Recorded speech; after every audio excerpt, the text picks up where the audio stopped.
do a lot of work to really, and the legendary part of it's no Simian Spirit Guide in my book. I think it's a lot harder to really enable.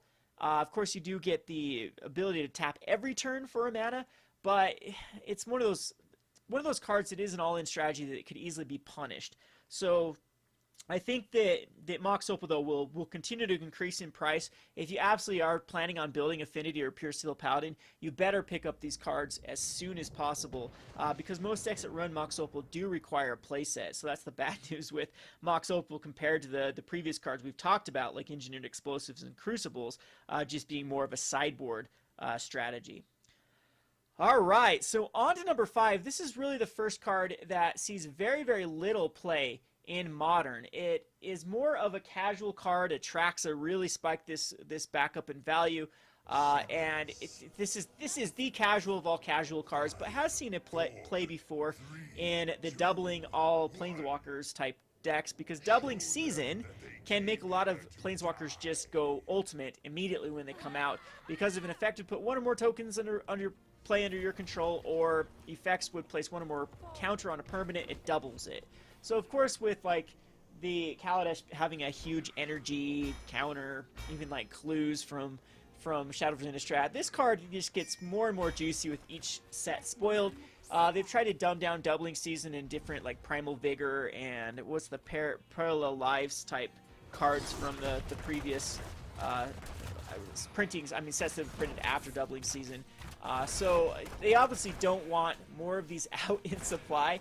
But it really is approaching at $60 now, and it's approaching 65 very, very quickly. A lot of people thought it would be reprinted in Modern Masters 3 because of the token strategy for Celestia, but it didn't. It missed the printing. So of course, if you want this for casual play, I think you have to pick it up. Unfortunately, it's one of those cards that just continue to creep up in value. On to the number 4. Number 4 is a card that does see a ton of play and is my pick for the card to really outvalue in the short term and long term all of the cards on this list, because it has been the #1 played card in Modern in a time when Infect and Eldrazi, not Eldrazi Tron, but Bant Eldrazi was the biggest decks in the format.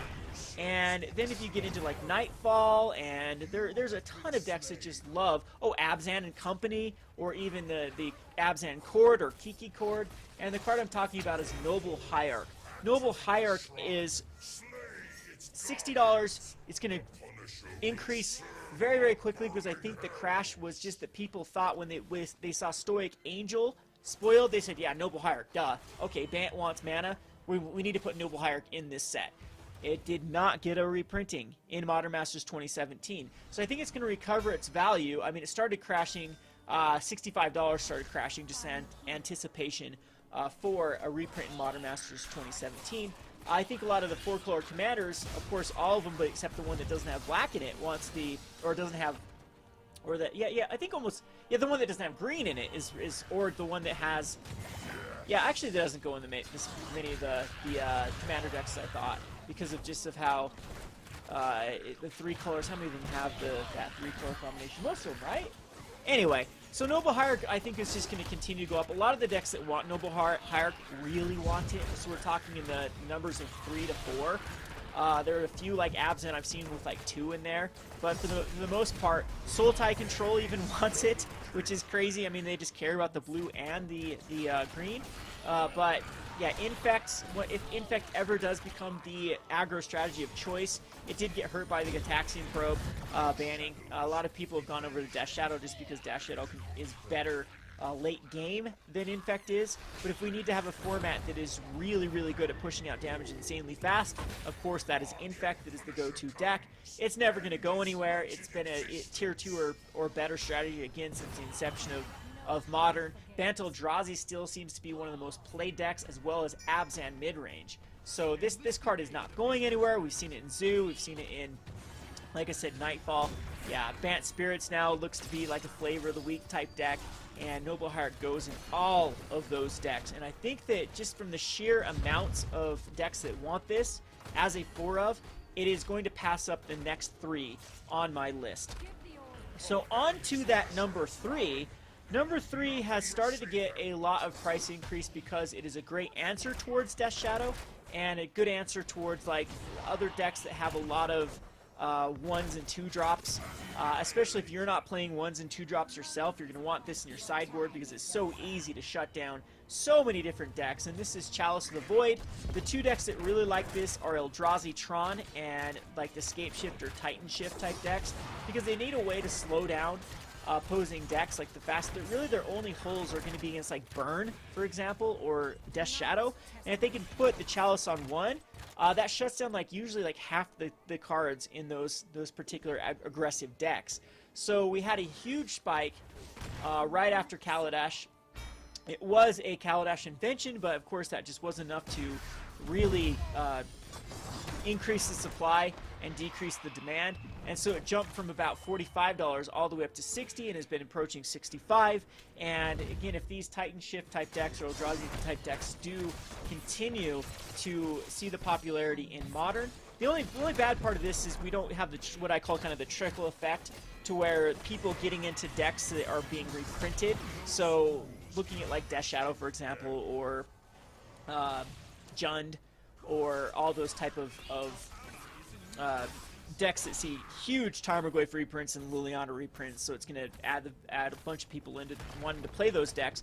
Chalice doesn't really work in too many of those type of decks, so you don't see that trickle effect from people needing to pick up Chalices because they picked up a bunch of Goyfs, for example.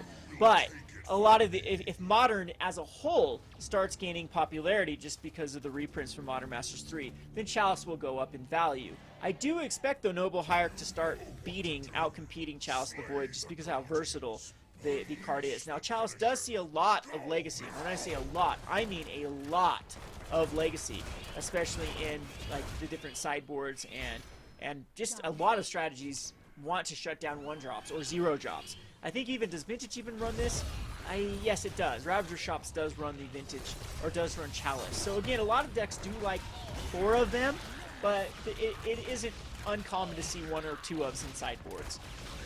Alright, so on to the number 2 card. The number 2 card was a Expedition, and has started to crash in value recently, but is starting to get a little bit of an uptick because of Bant Spirits and Bant Nightfall, and the Bant Eldrazi doesn't want it, but Bant Company is starting to see, even Bant Humans. There are a lot of these Bant strategies, and Bogles really loves this card, and the card I'm talking about is Horizon Canopy. Horizon Canopy really is so expensive because it only has that future sight printing, so the supply of this card is like next to nothing compared to the demand. And if Bogles ever does take off, Bogles, of course, is the deck that usually wants 4 of these. It sees 1-ofs and 2-ofs in Abzan decks and every now and again in Invant decks, but Bogles goes all in on this particular deck. So being able just to have to pay a life to add a green or a white, and then the ability to sort of sacrifice to draw a card is huge for a deck that wants to minimize variance as much as possible. Bogles fits that bill. It's approaching $65 at this point. Again, it has been crashing in value recently, but I think that if Bant Spirit starts taking off all the aforementioned decks, this could easily approach $70 within the next few months. Just with people picking up these pieces, even as 1-ofs in the various Abzan decks, I could definitely see a huge price gain for the Horizon Canopy. So on to the major drum roll, and this card is one that was like a $40 card, but it just leapfrogged all of these, just in like overnight leapfrogged all of these. So I don't know if we're gonna have some price adjustment to this card, and then it will fall down from its number 1 slot. The card I'm talking about is Karn Liberated, and of course one of the reasons why I think Karn Liberated has jumped in value was the kind of resurgence of the black-green Tron and the white-green Tron lists really becoming very popular. And so Karn overnight had a huge price spike because right when it was spoiled that Domri was going to be the other Planeswalker, people already just basically thought, yep, Karn's out of this. And so it went from $55 up to $70, virtually overnight. And New Phyrexia was a heavily open set, but it was still before they really started printing sets into Oblivion, like Return to Ravnica onward. Innistrad onward actually had quite a bit of printing. New Phyrexia is one of the last panic sets. Like, Wizards stopped reprinting it, or stopped printing it while it was still in Standard, and then it took off, and they just decided not to do another print run of it. And a lot of people were upset by that because you couldn't even find boxes of New Phyrexia while it was still in Standard. And so it was very annoying. But this card, Karn Liberated, has just continued to go up in value since these Tron decks have been popular. I think it's going to stay, like I said, I think we're going to start seeing a little bit of price adjustment, and this could go back down to the $65, $60 range. We could actually even see some increase, though. You never know with the fickleness of the modern market. But I still think the Noble Hierarch is going to take the slot for the #1. We also have a few cards that are not even close to this list that I think could go up a ton in value, and I'll be talking more of that on part 2. A lot of these like $25, $30 cards that didn't see a reprinting that have a lot more playability in these decks that did get reprinting. So most of the cards on this list were like Modern Masters 2, Modern Masters 1 that they just did not decide to reprint in this particular set, and yeah, that's why they've been increasing. But I think the hidden gems are really in the decks that do want cards that were not included, like Mishra's Bauble, for example, in the Death Shadows deck, Fulminator Mage. Those could see huge, huge price spikes within the next coming weeks. So I guess the last topic for this video was like, what is the overall health in Modern? I think that 2017 is going to be a very, very good year for everything that wasn't reprinted in Modern Masters 3, just because it's going to bring a lot of people into Modern. But 2018, I expect Modern to crash horrendously unless they can add some sort of vision to Modern. Remember, right before Modern Masters 3 was really hyped and we started seeing the spoilers, Wizards basically cut a lot of the focal point from Modern Masters to Standard, saying we're going to do less Grand Prix, we're not going to do a Team Worlds, we're not going to do a lot of the Team Modern events that we had planned, and they didn't even showcase a Grand Prix around this set. So I still think unless that vision changes, or unless that attitude changes toward Modern, and if Modern Masters 3 ends up only, you know, alienating like half of the cost of Modern, and still these other cards start compensating or overcompensating for the value decrease just because of the market like picking up the tab and speculating the rest of the cards that didn't see a reprint for anticipation of some sort of huge Modern gain, then we still might see Modern very inaccessible to the average player. And we start to see the power level from Standard to Modern, the gap grow and grow and grow with each new set coming out. And we could just have a repeat of 2016 where Standard was stale, Modern was stale, and people are looking for something else. So I don't know how I feel about investing in Modern. I wouldn't touch most of these cards with the exception of maybe Noble Hierarch, but I still don't think the gains are there. I still think there's a lot of Modern Masters 2 boxes out there. It's people are starting, a lot of vendors held on to these booster boxes. They were looking for the day where they could actually sell them for MSRP, and now the time, it's that time. So I'm actually starting to think we're going to see a lot more supply enter into the card pool just from people now cracking Modern Masters 2 boxes. But I could be wrong here. Of course, I appreciate all of the discussion in the comment section below. And if there was any card that I missed, I think I did a pretty good job combing through the prices. Let me know in the comment section below, as well as your pick for the card that is going to increase the most. My call is Noble Hierarch. I don't see any evidence that the rest of these cards are going to outperform Noble Hierarch, with maybe the exception of Doubling Season, just because the Commander crowd is so large. Commander is just huge and is growing in popularity because of kind of this backlash against kind of the competitive scene. So we'll have to wait and see 2 months down the road if I'm right or not. Check back this video, timestamp it, whatever. I appreciate all the support for the Market Monday. Of course, if you enjoy this series, come and leave me a tip on the Patreon. This is one of the tiers to support the Market Monday. And of course, as long as it's popular, as long as people want to have these sort of videos, I'll do them on my channel. This has been Kevin with RogueDeckBuilder.com. Thanks for watching.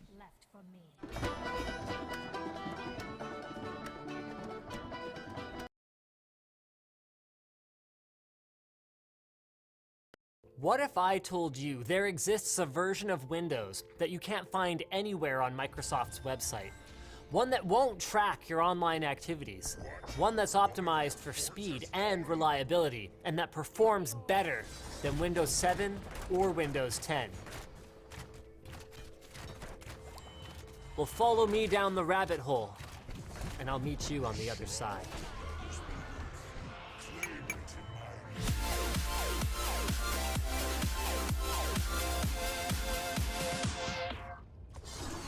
The Master Keys Pro keyboard lineup from Cooler Master is available in 3 sizes, each in white or RGB flavors. Check them out at the link below. Now, Microsoft's official reasoning for not releasing Windows 9 was that 789. Ugh. But we know better. Meet Windows 9. An unofficial custom-built OS based on Windows 8.1 Embedded Industry Pro of all things that applies this extensive list of tweaks to look and feel like Windows 7. Because it's an embedded OS intended for use in payment terminals, digital signage, or other industrial applications, 8.1 Industry Pro lacks telemetry and tracking and is considerably leaner than your standard copy of 8.1, with fewer services running by default. Despite its looks, it's still Windows 8.1 under the hood, which, by the way, is a good thing. You get newer features like SMB3, DISM recovery tools, better memory management, the newer file copy dialog and task manager, secure boot, and perhaps most importantly to enthusiasts, native support for USB 3. So that shiny new Z270 board will be able to install Windows 9 without worrying about slipstreaming drivers for those of us who keep our optical drives in a bin rather than in our box. Well, that all sounds great, Linus. What's the catch? Well, first of all, you're trusting some dude on the internet who's providing you a modded version of Windows. And second, it's virtually impossible to get a legit license for Windows 8.1 Embedded Industry Pro, since it's only sold as part of an embedded system. That means that you're probably going to be limited to a trial install, which obviously isn't ideal. So what can we do about it? We're gonna make our own. So we're gonna take 1 part legitimate, widely available OS, add 2 parts modification and tweaks, and boom! Windows 9.5. While it's not going to replicate Windows 9 exactly, it's going to bring us pretty close, and we're able to use Windows 10 to do it. So we start with a fresh install of Windows 10, only the updates and benchmark tools that we'll need for later. First order of business, make Windows 10 look the part. This was not trivial, but with the help of a few free tools and resources, we made it work. The first of these was a Windows 7 styled theme for Windows 10 by DeviantArt user Segurip. Okay, I don't know. Next, we installed Aeroglass, a free tool that does what it says on the tin. Ooh, shiny. We followed that with Classic Shell, a well-known alternative start menu and theme utility, which, with a few tweaks to its settings and a couple of community-provided textures, gives us our Windows 7 start button, start menu, and taskbar, mostly.